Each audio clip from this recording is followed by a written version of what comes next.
She said it like it was nothing. It's 123,000, John. But it's not debt. It's redemption.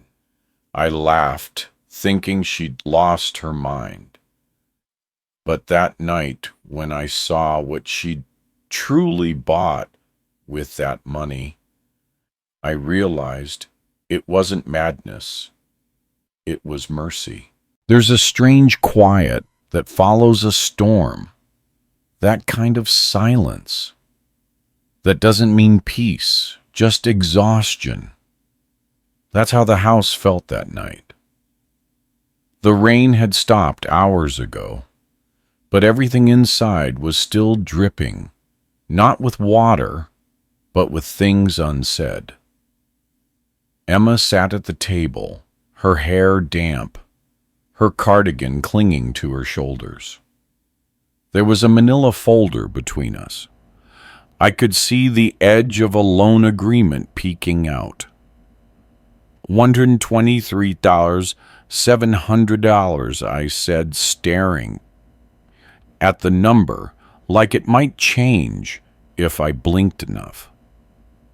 Tell me this is a joke, Al. She didn't flinch, just looked at me with that maddening calm that used to make me love her, and now made me feel like a stranger in my own kitchen. It's not a joke, she said. For what the mortgage is cleared, the bills are paid, Ethan's tuition is done. What could possibly cost this much? She pushed the folder toward me. You... I let out a breath that sounded more like a laugh, though it wasn't funny. You took a loan out for me. Yes. Why? Her lips pressed together, like she was trying not to say too much. Because I couldn't let you disappear. The words hit like cold water. I wanted to ask what she meant, but I already knew. These last few years, I'd been fading, not suddenly, not dramatically, just slowly sinking into some gray version of myself. I had walked away from jobs, friends, even from her. I told myself I was tired, that I needed peace. But peace wasn't what I built. It was a cage, and I called it solitude, because I was too proud to name it loneliness. I picked up the loan document. My name was on it right next to hers, John and Emma Miller. It looked like a marriage certificate, rewritten by fate. $123,700, I muttered again, as if repeating it might shrink it. You mortgaged our future for a man who doesn't exist anymore. Her eyes softened. That's exactly why. The clock ticked behind her. That slow, patient sound of something keeping time when we couldn't. I saw her hands trembling slightly. Not fear, fatigue. The kind that builds over years of carrying someone who pretends they don't need saving. You don't understand now, she said. But one day you will. I just hope you still want to. She stood up, walked to the drawer, and pulled out a small envelope. She placed it beside the folder. If you can't believe me, she said softly, then follow me. Follow you where? Her eyes glistened. To the reason. And with that, she walked upstairs. I didn't open the envelope right away. I just sat there. The light from the kitchen flickering over the wooden table. The rain starting again against the window. I tried to think of reasons why she would do this. Affair, debt, some reckless charity, anything that would make her look foolish instead of kind. Because kindness, when you've lost your own, feels unbearable to receive. When I finally opened the envelope, there was only one thing inside: a photo. It was of me, standing by the lake 2 summers ago, fishing rod in hand, smiling like a man who hadn't learned yet how to regret.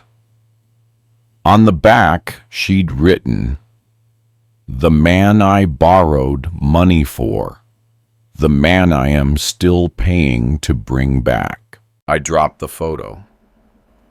For a long time, I just stared at it, lying face down on the floor. Then I picked it up and saw my reflection in the glass of the frame behind it. I looked older than I remembered, not just older, emptier. I walked to the window, pushed it open, and let the night air fill the room. Outside, the rain was turning to mist over the lake. The world smelled like wet earth and second chances. But I didn't feel ready for either.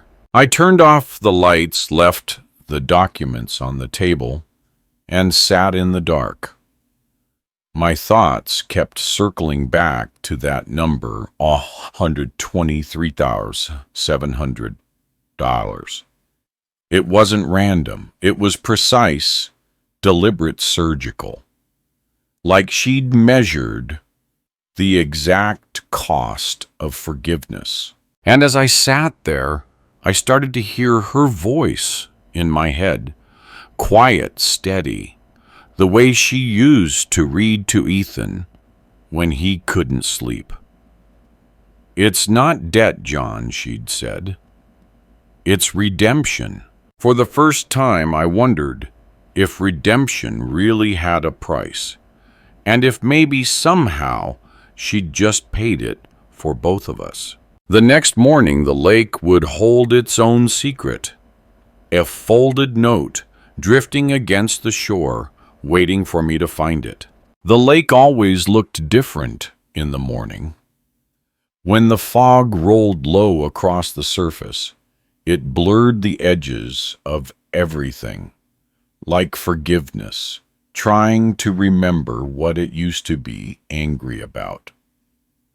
I went there before sunrise. The photo still in my pocket, its edges soft from the night's damp air. The world smelled like wet pine and regret. I stood on the old dock and let the boards creak beneath my weight. That sound used to calm me once, years ago, when Emma and I would bring Ethan here to watch the ducks scatter in the light. Now, the sound only reminded me of distance between who I was and who I became. Something floated near the shore, pressed against the reeds. It took me a moment to realize it was paper. I knelt and pulled it from the water, careful not to tear it. The ink had bled, but her handwriting was still there, slanted and deliberate.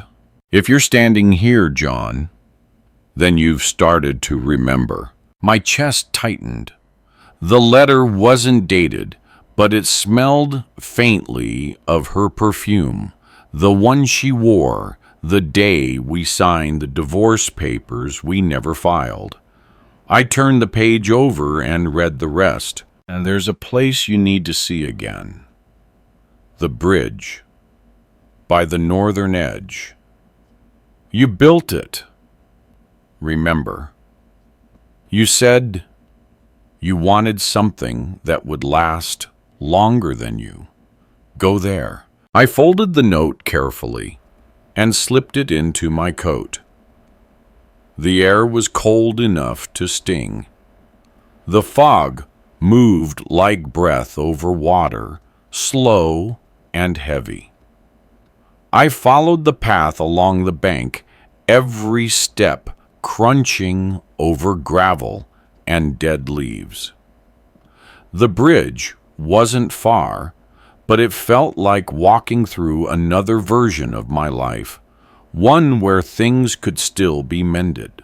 The old wooden bridge had sagged under years of rain, but it still held. I brushed my hand along the rail and saw the initials carved into the beam, J plus E, 1989. I smiled just barely. We'd carved it on the day she told me she was pregnant. I'd promised her forever, and she'd laughed, saying, "Forever is just today," repeated enough times. Under the beam, something else caught my eye. A small metal key tied to a piece of twine. A tag hung from it. The handwriting was hers again. Gas station on Highway 41. The one that never closes. I stood there for a long while, turning the key in my hand. My first thought was confusion. My second was fear. She was leading me somewhere again, just like she used to when I couldn't find myself. Only this time I didn't know if I wanted to be found.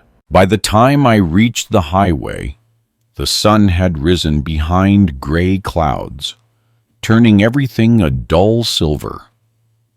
The road stretched empty, the kind of silence that feels like it's waiting for you to speak first. The gas station appeared after a long curve, its neon sign flickering. Open 24 hours. There was only one car parked outside. I walked in. The smell of old coffee and dust filled the air. Behind the counter sat a woman in her 60s, glasses low on her nose. She looked up as soon as the doorbell rang. "Can I help you?" she asked. I hesitated, holding the key. "Do you know an Emma Miller?" Her face softened. "Of course I do. She used to come by every Friday. Bought coffee and a lottery ticket. Always paid in cash. Said she didn't believe in luck, but liked to pretend. Did she ever leave anything here?" "Maybe a message." The woman thought for a moment, then nodded. She reached under the counter and pulled out a small tin box, the kind that once held mints. A name was scrawled across the lid, John. "She told me to give this to you if you ever came." My hands shook as I opened it. Inside was a small flash drive and a folded receipt. The model was $123,700. The line item read, "Private Care Fund Transfer, Lakeview Medical." "What is this?" I whispered. The woman's eyes dimmed with something like pity. She came here the day before she signed those papers. She said it was the hardest thing she ever did. Said it wasn't for her or for you. It was for someone you both forgot to forgive. The words clung to me as I stepped outside. The rain had stopped, but the world was still wet heavy. I sat in the car, the flash drive cold in my palm. Through the windshield, I saw my reflection, tired gray, but breathing. I slid the drive into the dashboard player.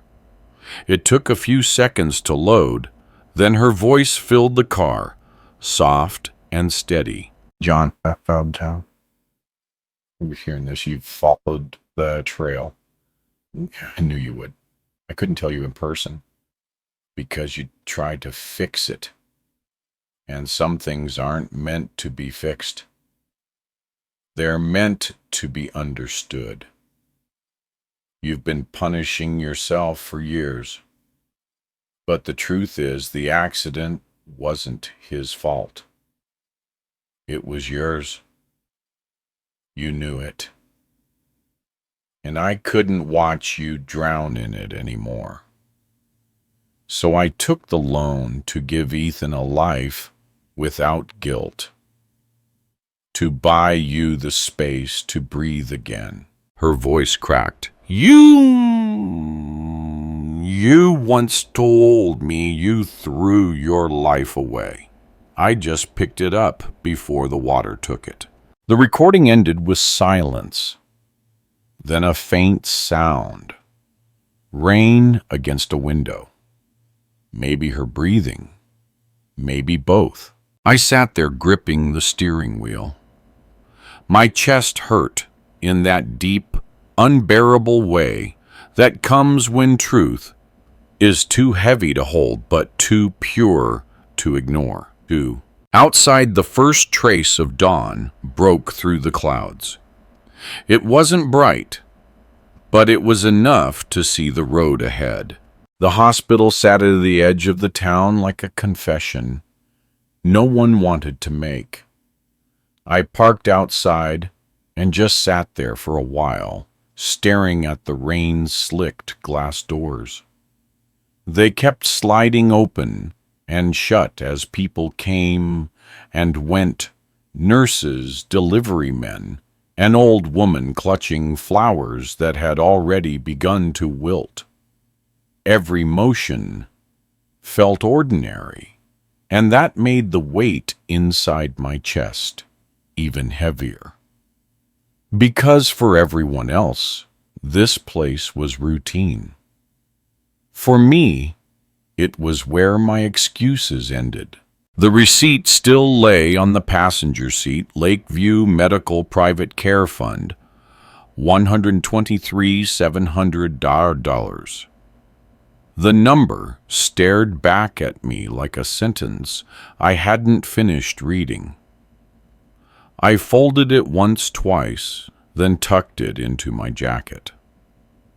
When I stepped inside, the air smelled of antiseptic and something faintly metallic, like hope, trying to disguise itself as cleanliness. At the reception desk, a young nurse looked up. "Can I help you?" "Sir, I'm looking for someone." I said, "Emma Miller." She typed on her computer, lips pressed tight. Then she hesitated. "Are you family?" I nodded. "Husband." She looked at me for a long second, then quietly said, "Room 217. "But she's not a patient." I frowned. "Then who is?" The nurse's eyes softened, but she didn't answer. "You'll understand when you get there." The elevator ride felt longer than it should have. Every floor I passed seemed to echo with fragments of the life I'd wasted, the arguments, the silences, the way Ethan's voice used to tremble when he said, "Dad, it's okay," after every mistake I made. I thought of the accident again, the sound of screeching tires, the smell of burnt rubber the moment I turned away instead of turning back. For years I told myself that night belonged to him, that my son was the reason everything cracked. But as the elevator doors slid open, I realized how easily A lie can sound like comfort when you repeat it long enough. Room 217 was quiet. The kind of quiet that doesn't just happen, it's chosen, maintained. The curtains were drawn halfway, and the smell of disinfectant was stronger here. I stepped inside, expecting Emma, but it wasn't her. It was Ethan. He lay on the bed, thinner than I remembered, his face paler, but unmistakably him. His hair had grown longer, falling over his forehead. The last time I saw him, he'd been shouting, telling me to stop blaming him for what I couldn't fix. I had walked out before he finished his sentence. That was months ago, maybe a year. I'd stopped keeping track. Beside his bed sat a small vase of white chrysanthemums, and next to it a folder marked Billing Records Confidential. I picked it up, hesitated, then opened it. Her signature was everywhere. Emma Miller, signed across every page like a quiet vow. Payments, transfers, deposits. In smaller than the last, but consistent, steady, relentless, till the final one, 2 or 700. I felt my knees weaken. I sat down in the chair beside him. Machines hummed softly in the background, a steady rhythm that almost sounded like breathing. There was a note taped to the edge of the monitor. Stable. Still needs time. Don't wake him if you can help it. For a long time I couldn't move. I just watched him, his chest rising and falling, his hands motionless beside the blanket. I'd told myself for so long that my anger was justice, that my silence was protection. But sitting there, I realized it was cowardice. The door opened behind me. I didn't need to turn to know it was her. "John," she said, "Omifrai." Her voice carried that same balance of strength and exhaustion I'd heard in the recording. I turned. She looked smaller somehow, her eyes sunken, her hair pulled back carelessly. But she was still Emma Calm, even when everything else broke. "Why didn't you tell me?" I asked. "Because you would have made it about yourself," she said simply. "You always do." I wanted to argue, but she was right. The truth hit like a slow knife, not because it was cruel, but because it was deserved. She stepped closer, setting a hand on Ethan's arm. "He's been here for 7 months. Physical therapy, nerve treatment, sleep monitoring. They said he might never walk properly again.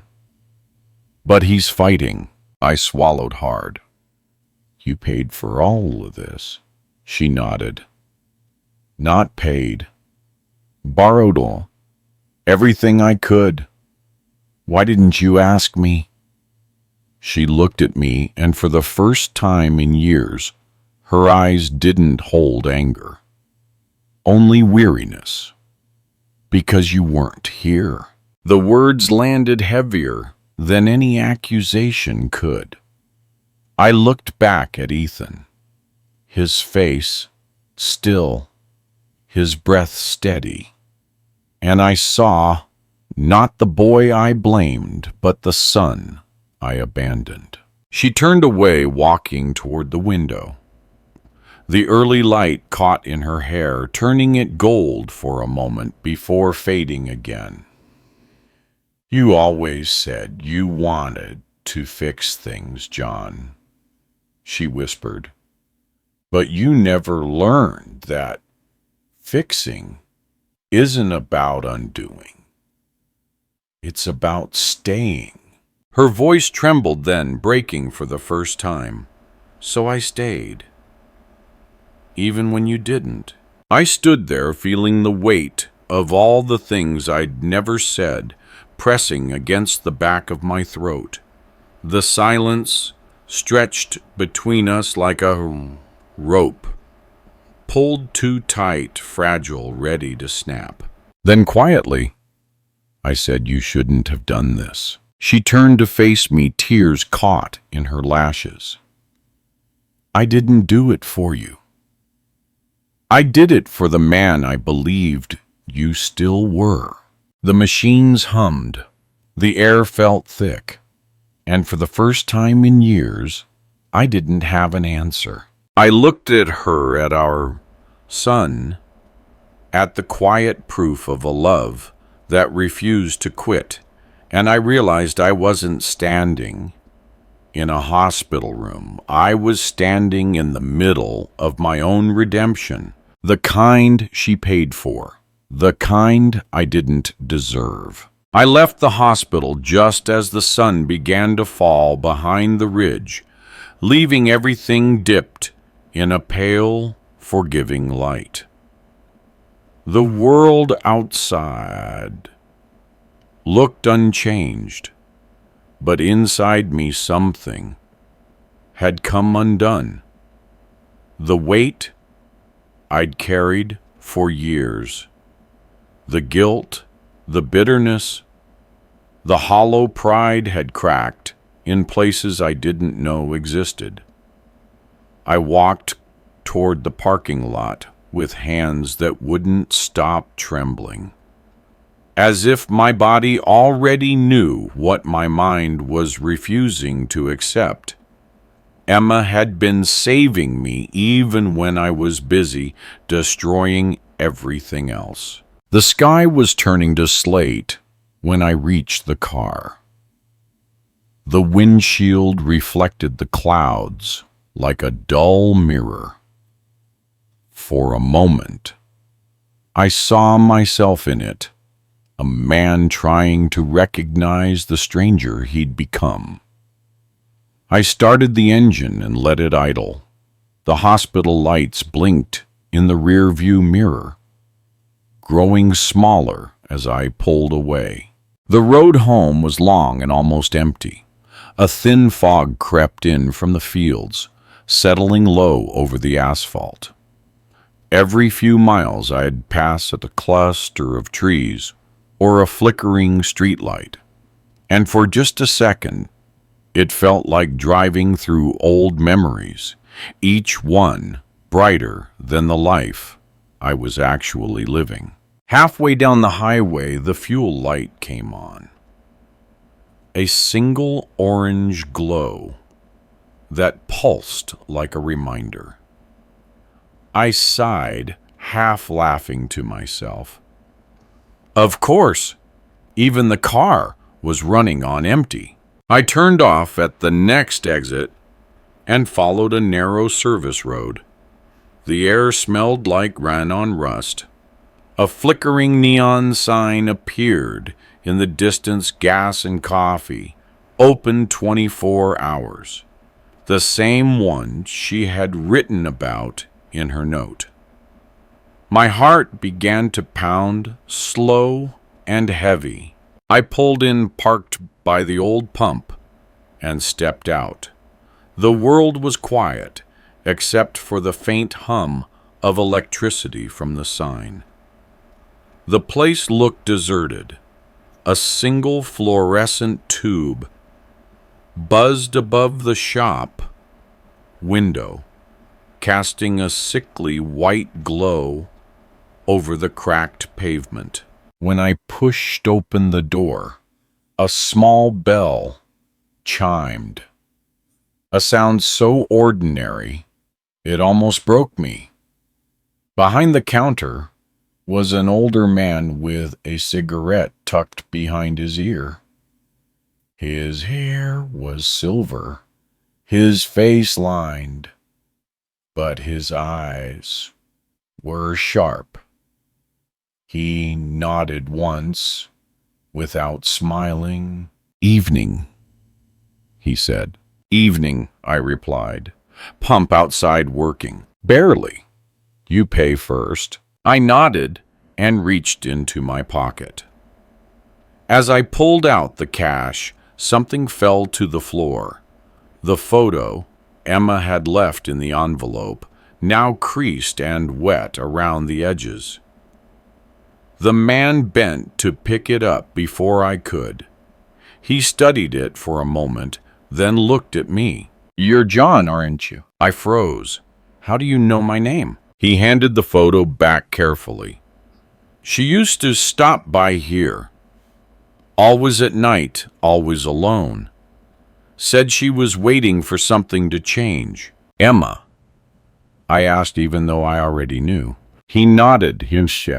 Said you'd come one day. Asked me to keep something."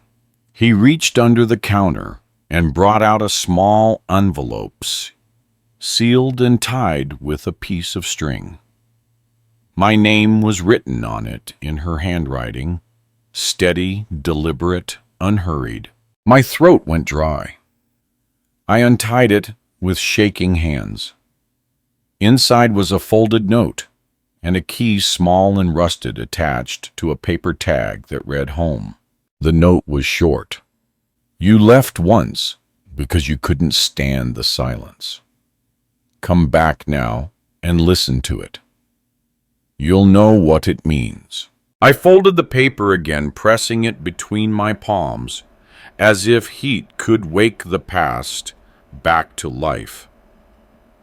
The man behind the counter lit his cigarette, his eyes never leaving me. "She seemed like a good woman," he said. "She was," I answered, then quieter. "She is." He nodded, exhaling smoke toward the ceiling. "Told me once that love isn't about staying. It's about returning after you've run out of places to go." I didn't reply. I couldn't. Outside, the air had turned colder. I stood beside the car, the key heavy in my palm, the note still trembling in my pocket. The pump clicked off, and the faint smell of gasoline filled the air, sharp, raw, real. I looked at the road stretching ahead, dark and empty, and for the first time in a long while, I didn't want to escape it. I wanted to follow it, to see where her breadcrumbs of mercy would lead next. I slid into the driver's seat, started the car, and watched the condensation clear slowly from the windshield. My reflection faded into the dark, replaced by the empty lane ahead. The tires riled. Over wet asphalt, a soft hiss beneath the hum of the engine.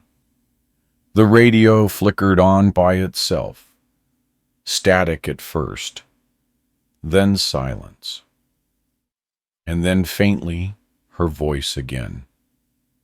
Not from the flash drive this time, from the speakers, clear, fragile, alive. "John," she said, "if you've made it this far, then you've seen the truth. But don't come home to ask for forgiveness. Come home to understand what it means to give it." The message ended there, leaving nothing but quiet. But it was enough. The night opened before me, wide, endless, and waiting. I pressed my foot gently to the pedal. The engine growled in response. Somewhere down the road, beyond the fog, beyond the weight of all I'd done, I knew there was still a light on in that house. And for the first time in years, I wanted to see it again. The road home never looked the same twice. That night it was soaked in fog and gold. the kind of light that makes everything feel softer than it deserves to be. The tires whispered over the wet asphalt, and the steady rhythm of the wipers sounded almost like breathing. I didn't rush. Every mile between the hospital and home felt like a confession I wasn't ready to say out loud. When the house finally appeared at the end of the lane, I almost didn't recognize it. The porch light was on. That small, steady glow I used to ignore now felt like it had been waiting specifically for me. I parked by the gate and sat there for a long while, engine off the ticking of the cooling metal, filling the silence. The key she'd left in the envelope rested on the seat beside me. Home. I turned it over between my fingers, feeling the small grooves, the edges worn smooth from years of use. It wasn't new. She'd kept it this whole time. A reminder, maybe, that some doors aren't meant to be locked forever. When I stepped out, the air smelled like rain and pine. The earth was soft under my shoes. I could hear the faint sound of the lake beyond the trees, steady and familiar. I walked up the porch steps, and for a moment I hesitated. My reflection looked back at me in the glass of the door, older, heavier, but quieter. The key fit perfectly. The sound of the lock turning was small, but it filled the entire house. Inside, the lights were low. The kitchen glowed in the same soft yellow it always had, warm and unhurried. There were dishes, stacked neatly beside the sink, a half-empty mug on the table, steam long gone. She was sitting there, exactly where I'd left her months ago. Cardigan over her shoulders, hair pulled back, eyes fixed on something I couldn't see. For a second I thought about saying her name, but the word felt too heavy.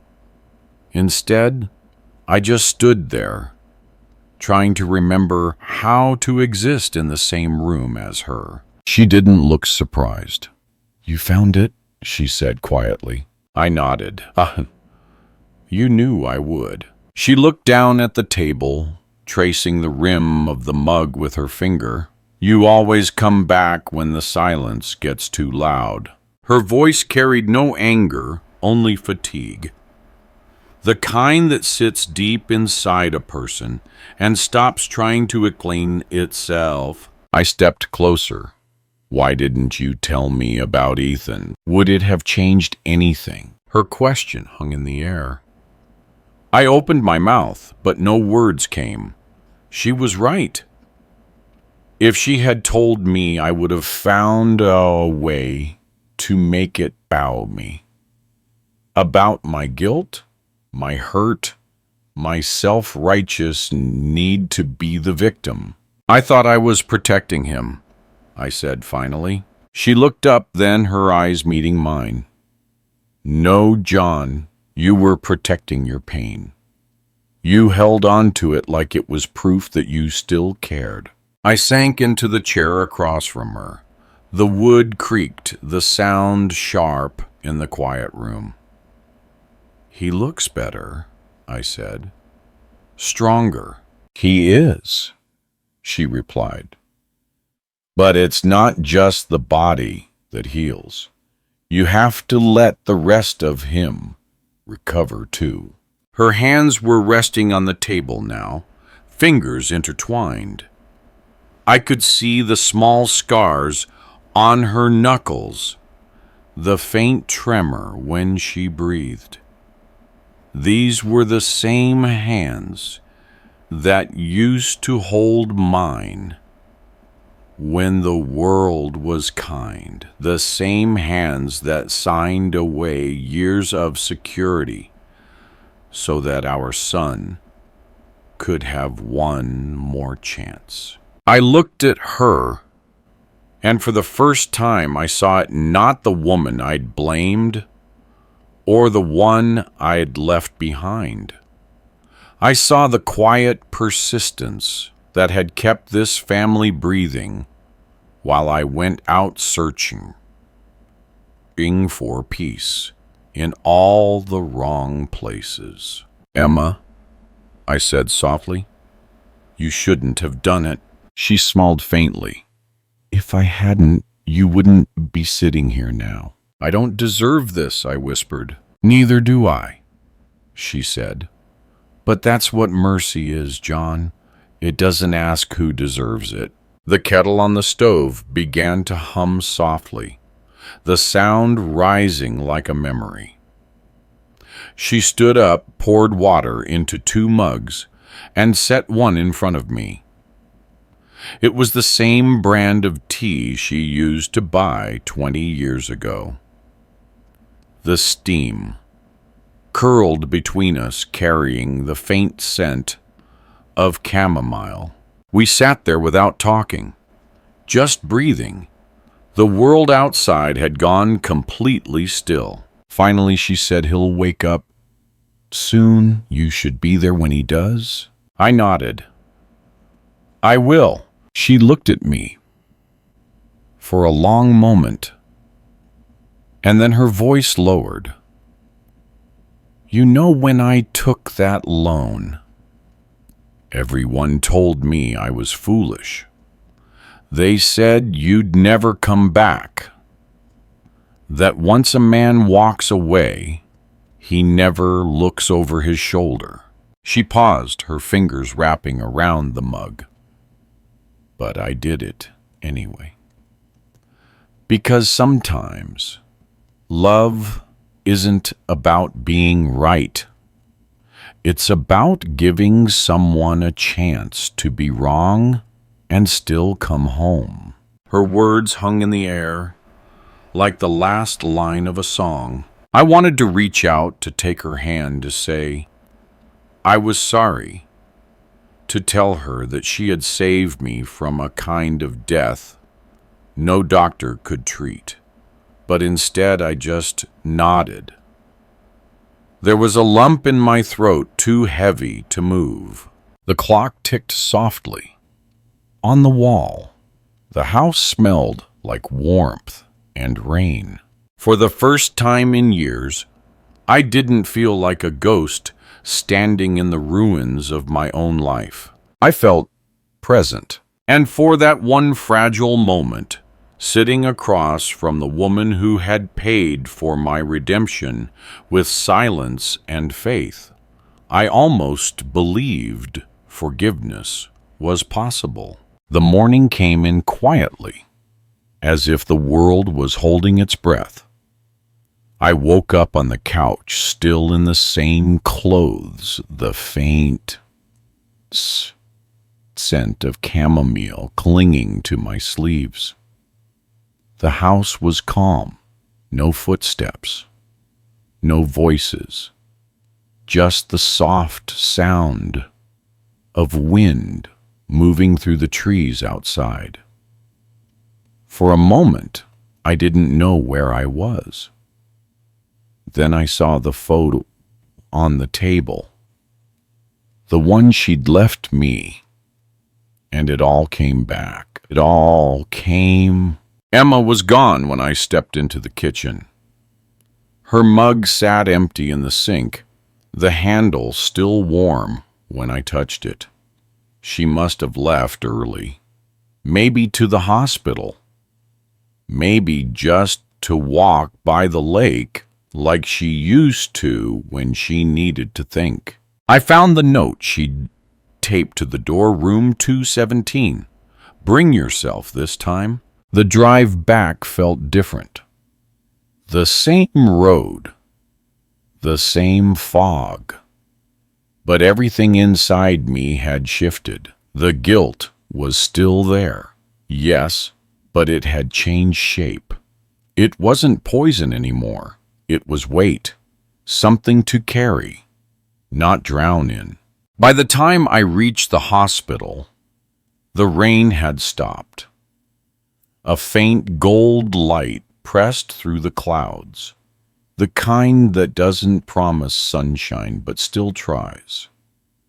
I took the elevator up, feeling each floor hum beneath my feet. When the doors opened, the corridor smelled faintly of antiseptic and coffee. Ethan's door was half open. I pushed it gently and stepped inside. He was awake. For a moment, I just stood there. I had imagined this scene 100 times, him turning away, refusing to speak. His eyes filled with the same judgment I'd seen in the mirror for years. But instead, he looked at me with something else entirely. A quiet uncertainty. The kind that lives between anger and forgiveness. "Hey," I said. My voice cracked more than I wanted it to. He blinked a few times before answering. "Hey." The word felt small, but it reached me. I moved to the chair beside his bed, careful, like approaching a wild animal that had learned not to trust. "How are you feeling?" "Better," he said softly. "Mom's been here every day." "I know. She said you'd come." I hesitated, searching for words that didn't sound like excuses. I wasn't sure I could. He turned his head toward the window, his jaw tightening. Yeah, neither was I. The silence that followed wasn't the old kind, not the bitter one that used to sit between us like glass. This one was fragile, tentative, something new growing where pain used to live. I could hear the rhythmic beeping of the monitor, the faint hum of the lights. It all felt too normal for the weight of what was happening. "I heard her," I finally said. He looked back at me. "Mom." "Yeah, the recording she left. She told me the truth." He stared at me, eyes narrowing slightly, not in anger, but in disbelief. "You listened to it." I did. A long pause. Then, barely audible, he said, "I didn't think you would. I didn't think I deserved to." Something shifted in his face. Not forgiveness, not yet, but a pretending. His shoulders relaxed slightly. "She took that loan for me," he said. "She took it for both of us," I replied, "to make sure I couldn't keep pretending." He swallowed hard. "She almost lost everything, Dad." "I know. And you left her." "I know that, too." He nodded slowly, eyes glistening. "I used to hate you for it. I used to think I hated you, too," I admitted. "But it was never you. It was the part of me that couldn't stand seeing myself in your eyes." He stared at me for a long moment. Then he looked away again, his voice steady but shaking at the edges. "I didn't mean for any of it to happen. That night I stopped him with a hand on his arm. "You don't have to say it. I know." He closed his eyes, the smallest tremor passing through his body. "Mom said if you ever came back, it wouldn't be to fix anything. Just to listen. She's right." He turned to me again, really looking, this time. "So what are you listening for?" I thought about it, the lake, the letters, the key, the gas station, the voice that refused to give up on me. Then I looked at him, and said, "For the sound of something that used to be broken, still beating." His eyes filled, and he turned away, but not fast enough to hide it. I didn't reach for him, not yet. Some distances can't be crossed with words. They close themselves slowly, heartbeat by heartbeat. Outside, the light grew warmer. The clouds were parting, and the sound of a nurse's laughter drifted faintly down the hall. For the first time, I noticed how alive everything was. Ethan wiped his eyes, a quiet exhale, leaving his chest. "She said you'd come when you were ready." "I wasn't ready," I said. "I just ran out of reasons not to." He smiled faintly. It was small, fleeting, but real. The kind of smile that lives in the space between two people who have finally stopped lying to each other. I sat there a while longer, watching the sunlight stretch across the floor. His breathing steadied, slow and even. And for the first time since the night everything fell apart, I didn't feel like a man standing in front of his past. I felt like a father sitting beside his son, not forgiven, not healed, but present. And sometimes that's the beginning. When I left the hospital that afternoon, the air had that kind of stillness that only follows pain. The quiet that doesn't mean peace, just the exhaustion that comes after it. The road shimmered faintly under a pale sun, the clouds drifting like smoke over the horizon. I drove slower this time, not because I wanted to delay getting home, but because I wanted to remember every mile that had led me back here. The house waited unchanged, as if it had been holding its breath since the night before. The porch light was off now, the curtains half drawn. Through the window, I could see her, Emma, sitting at the kitchen table, her head bowed, slightly pen in hand. She was writing slow, careful strokes across a sheet of paper. I stood there for a while before going in, watching her like a man, watching the past unfold itself in front of him, the way her shoulders moved, the way her hand trembled. After each sentence, it all felt like a prayer she didn't want anyone to hear. When I finally opened the door, she didn't look up. "You went," she said softly. "I did, and he's awake." She set the pen down, exhaling. "Good." I walked closer. The air between us felt different. Now not thick with blame, but thin with something new, something careful. "He talked to me," I said. "Not much, but enough." Her lips curved into the faintest smile.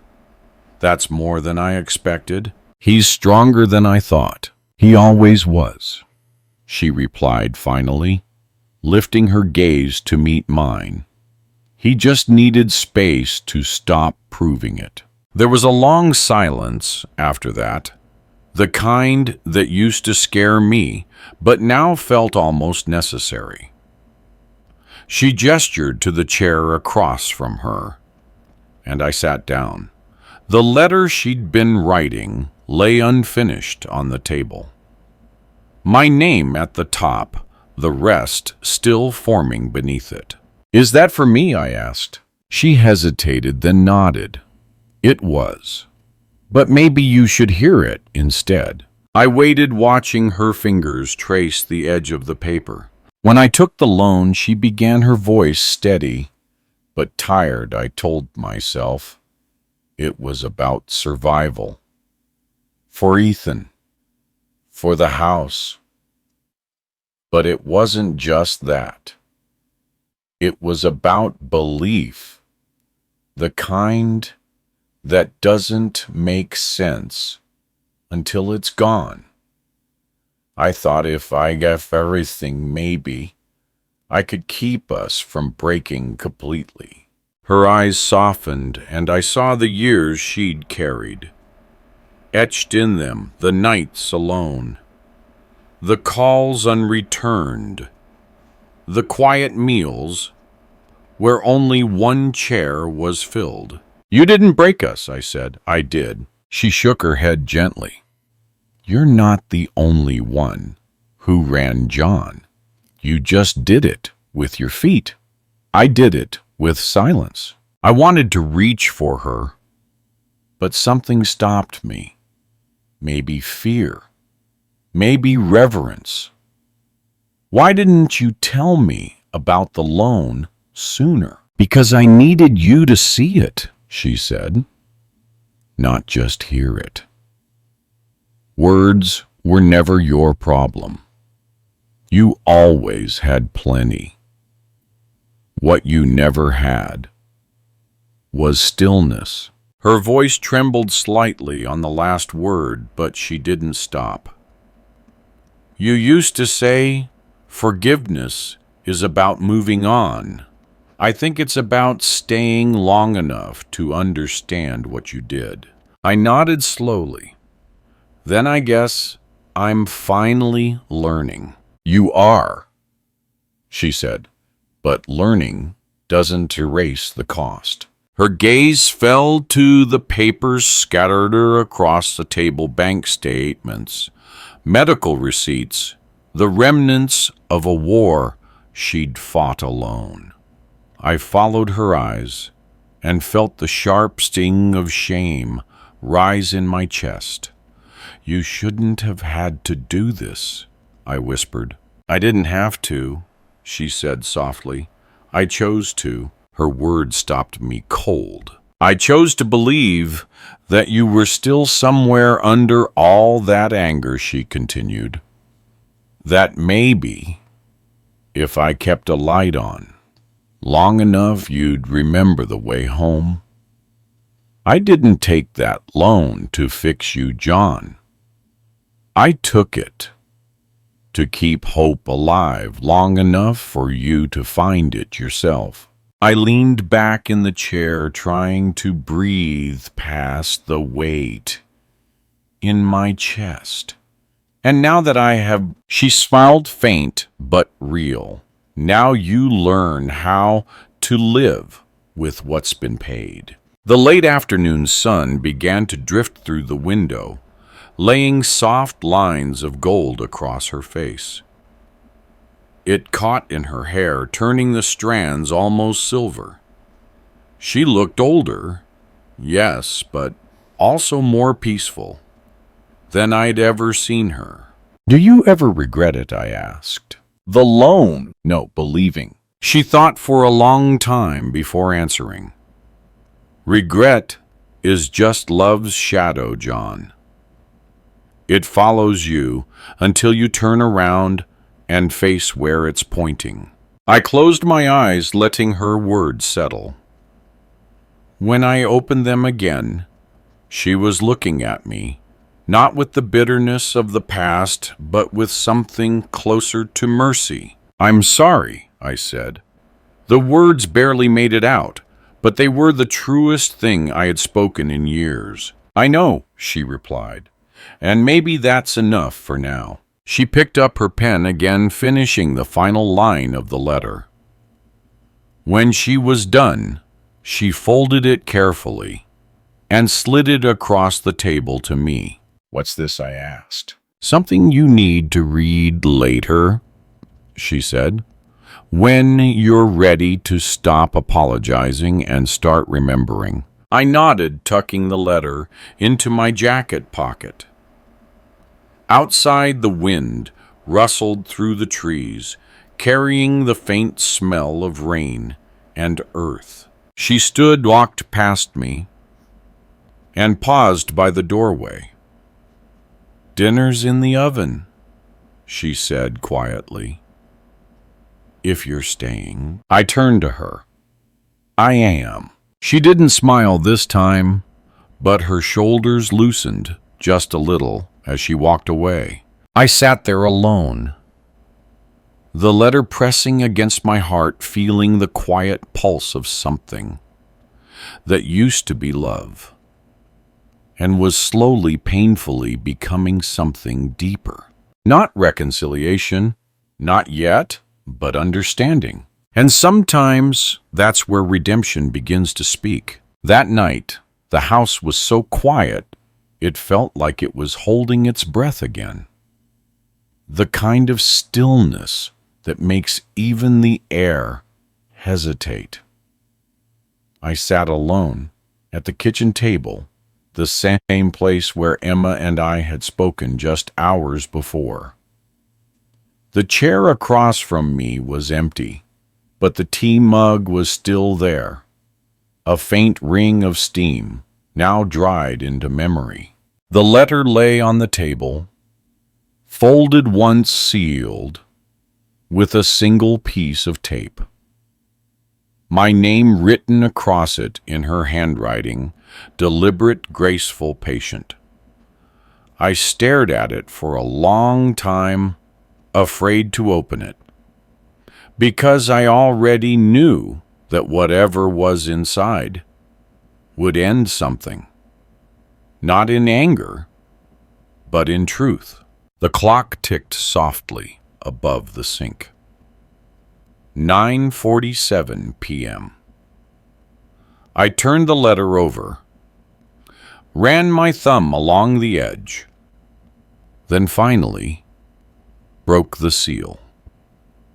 The paper unfolded with a sigh, the ink slightly smudged in places, as if she'd written it through tears. "John, if you're reading this, it means you stayed.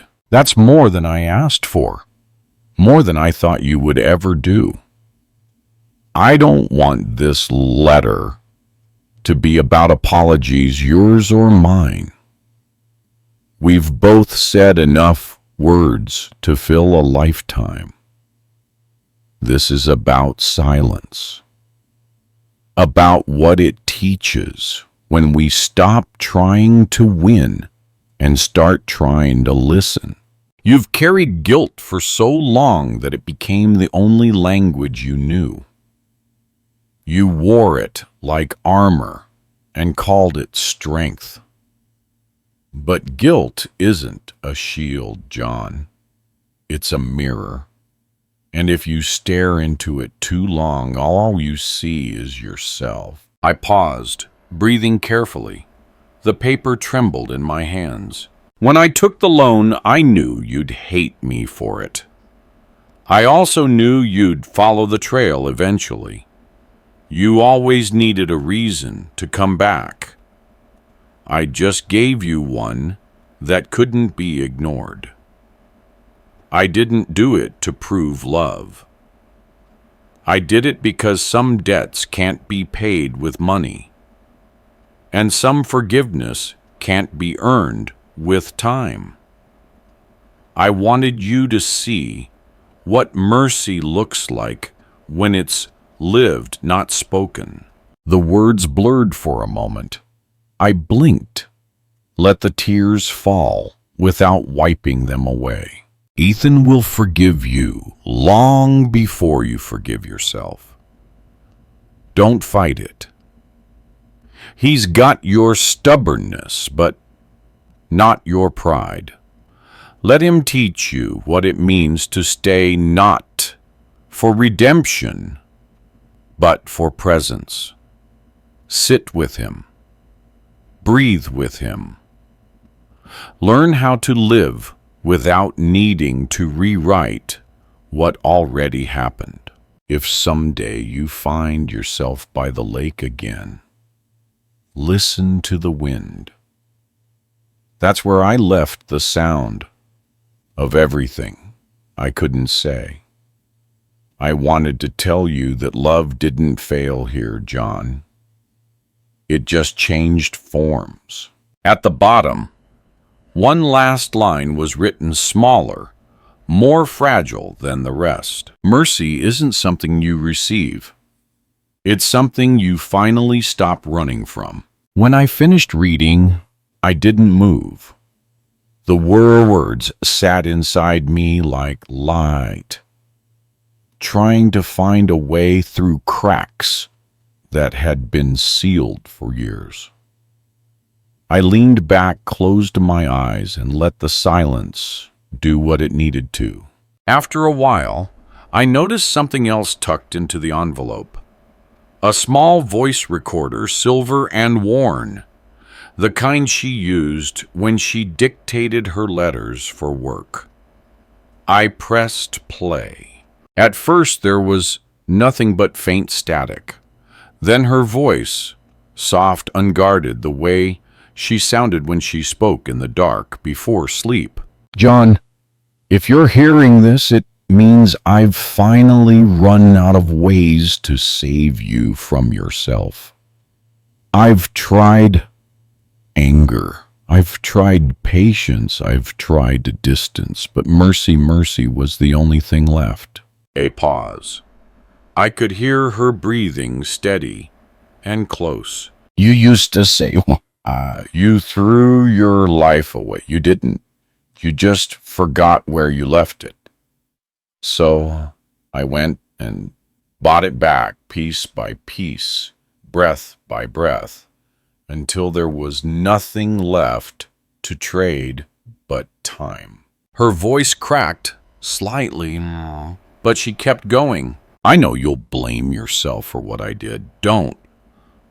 I needed to do it, because the truth is, John, love doesn't disappear. It just waits, quietly, until we're ready to come home. The recording ended there. No goodbye, no closure. Just a faint click, then the soft hum of silence. I sat for a long time staring at the recorder, my reflection trembling in the steel surface. Somewhere outside, rain had begun again, gentle, rhythmic, the kind that doesn't destroy, just reminds the earth that it's still alive. I pressed my palms against my face, the weight of everything she'd carried pressing back through me. Every word, every silence, every debt she had quietly paid, so I could finally sit here breathing. the house creaked softly as the wind shifted. For a moment, I thought I heard her, not her voice, but the presence that lingers when someone has already said all they need to. I turned off the lights, walked to the back door, and stepped outside. The rain touched my skin like something holy. The lake glimmered faintly. In the distance, its surface rippling under the soft drizzle. I stood there until my clothes were soaked, the letter clutched against my chest, the recorder still humming faintly in my hand. And for the first time in years, I didn't feel the need to speak. Because in the quiet between her last words and the sound of the rain, I finally understood what she meant. Mercy had been waiting for me all along, and tonight it found me. The rain had sunk some time before dawn, but the world still carried its echo. Drops clung to the grass like tiny shards of glass, and the sky hung heavy, painted in soft silver. I walked down the path to the lake with the letter in my pocket and the recorder in my hand. Each step felt quieter than the one before, as if the earth itself was asking me not to wake what had already gone to rest. The air was cool, almost tender. Mist rose from the surface of the water, blurring the line between sky and reflection. I stopped at the old dock, the one she'd written about, the one I built for her decades ago, with hands that used to believe they could hold the world together. The wood was damp and groaned faintly under my weight. I sat down at the edge and looked at the water. It was calm, too calm, as if it knew the story already and didn't need to hear the ending. I pressed the recorder once more, even though I'd memorized every word. Her voice filled the air again, faint, tired and beautiful in its truth. You didn't throw your life away, John. You just forgot where you left it. The sound drifted out over the water, soft enough to make the ripples form like breath. I closed my eyes, letting the words sink in again. When I opened them, I saw a figure walking down the path from the house. Ethan. He moved slowly, careful. With each step, his jacket half-zipped, his hair unkempt from sleep. The hospital had taken weight from him, but there was strength in his walk, a quiet steadiness I'd never noticed before. He stopped a few feet away, unsure if he should come closer. "I thought you'd be here," he said. His voice carried over the still water. "I didn't think you'd be awake this early." "Couldn't sleep," he said, walking toward me. "I heard something last night in the house." "The recording?" He nodded. Mom's voice. I handed him the recorder. He didn't take it right away. Instead, he looked at me. Really looked at me. Like he was trying to see if I was the same man he remembered. "She said you'd find it," I told him. He took the recorder, then turning it over in his hands, tracing the small scratches on the surface. "I used to hate that sound," he said softly. "Her voice on this thing. I always thought it meant she was talking to you instead of me." "She was talking to both of us," I said. He nodded slowly, pressing play. Her voice came again, low and clear. The same words I'd listened to in the dark. The same mercy I wasn't sure I'd ever deserve. We sat there in silence as the message played, the wind shifting gently through the trees. When it ended, he didn't move for a long time. Then he said, barely above a whisper, "She knew, didn't she?" "She always knew," I said. He kept his eyes on the lake. "She said love doesn't disappear. It just waits." "She did." He let out a breath, half a sigh, half a tremor. "Do you think she's still waiting?" I looked at the water, the soft ripple of wind brushing its surface, the faint shimmer of light beginning to rise through the clouds. "I think she's finally resting," I said, "and maybe that's the same thing." He turned to me, then, eyes wet but unbroken. "She forgave you." "I know. Can you?" The question hung in the air like smoke. I didn't answer right away. The truth was, forgiveness felt like learning how to walk again. Not a single step, but 1,000 small choices in the same direction. "I'm trying," I said finally, "but I think forgiveness isn't something you reach. It's something you live." He looked down at the recorder again, pressing stop gently, as though he might wake her if he wasn't careful.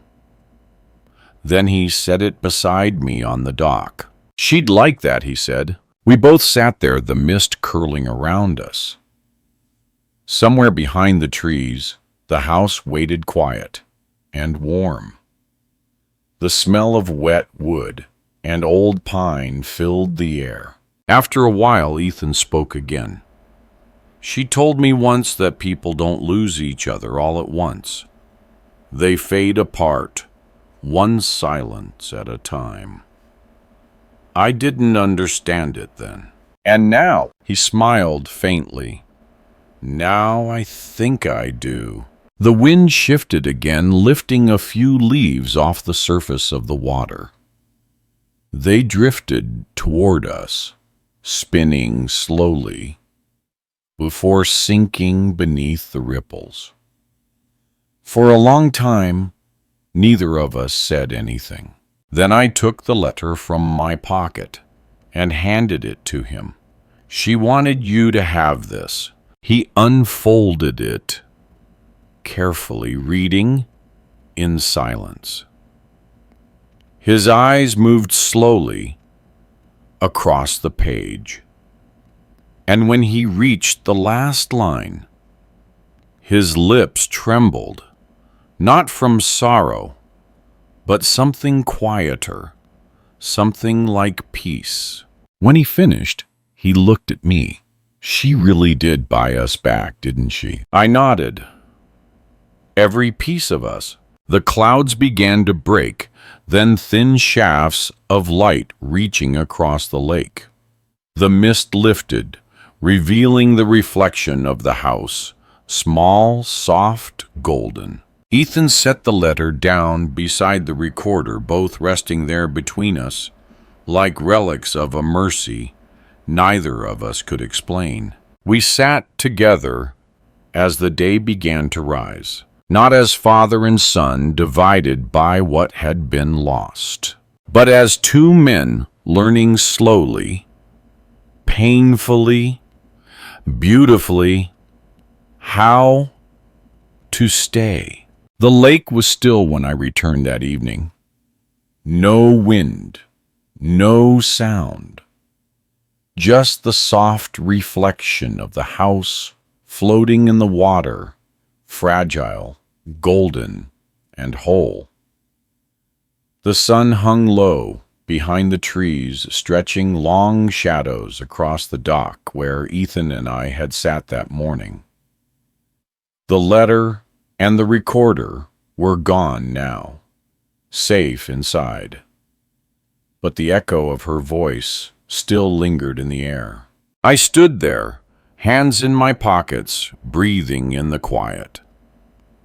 There was no grand revelation, no thunder, no divine voice from the clouds. Just the small, human silence that comes when everything has finally been said. I thought about her, about the woman who once stood beside me on this same dock, laughing at how uneven the planks were, promising she'd love me even if I couldn't keep things straight. And then I thought about the woman who had signed her name under mine on a loan agreement worth $123,700, not to rebuild a house, but to buy me back from the life I'd thrown away. That number used to feel like a weight, a punishment carved into the walls of my shame. Now, it felt different. Like a measure, not of debt, but of mercy. Every dollar, every cent paid into a silence that could hold two broken people long enough for forgiveness to find them. When Ethan came out to join me, he didn't speak. He just stood beside me the same way I used to stand beside my father when I didn't know what to say. The reflection of our silhouettes moved on the water, one taller one growing into his own. She loved this place, he said quietly. She still does, I answered. He nodded, his eyes following the slow ripple of light over the surface. "I used to think she was trying to save you," he said. "But now, I think she was just trying to remind you that you were worth saving." "She reminded both of us," I said. We stood there for a long time, listening to the faint sound of the wind beginning again. The lake moved, gentle waves rolling toward the shore, lapping at the dock like the softest applause. Somewhere out there, the world was still spinning. Bills, unpaid people, rushing hearts, breaking. But here, for this moment, time had stopped. When Ethan went back inside, I stayed. The last of the light turned the water a muted gold before slipping into gray. I took a deep breath, letting it fill me, then closed my eyes. In that stillness, I finally understood what Emma had written. Mercy isn't about forgetting what you did. It's about refusing to let what you did define what you become. For years, I'd confused guilt with love, thinking that the more I hurt, the more it proved I cared. But guilt builds walls, mercy builds rooms. And tonight, standing in the fading light, I realized she had been building rooms for me all along. Quiet ones. Rooms with open windows and space for silence. The loan was gone now, paid in full. But the real debt had never been in numbers. It had been in time, and she'd cleared that too, giving me what no bank, no priest, no promise could ever offer a chance to start over without erasing the past. The reflection of the house shimmered one last time before dusk took it. I whispered into the wind, not as a prayer, not as regret, but as truth. "Thank you, Emma." The trees rustled softly, like an answer carried from far away. I turned to leave, my steps slow, deliberate. The gravel crunched beneath my shoes, the air cool against my skin. The porch light flicked on. As I approached, automatic steady, waiting, forgiving. And in that simple light, I saw it clearly. She hadn't taken a $123,700 loan to fix a life. She'd taken it to remind me that life, no matter how lost, how fractured, how costly, could still be redeemed. Not through money, not through words, but through mercy paid in silence.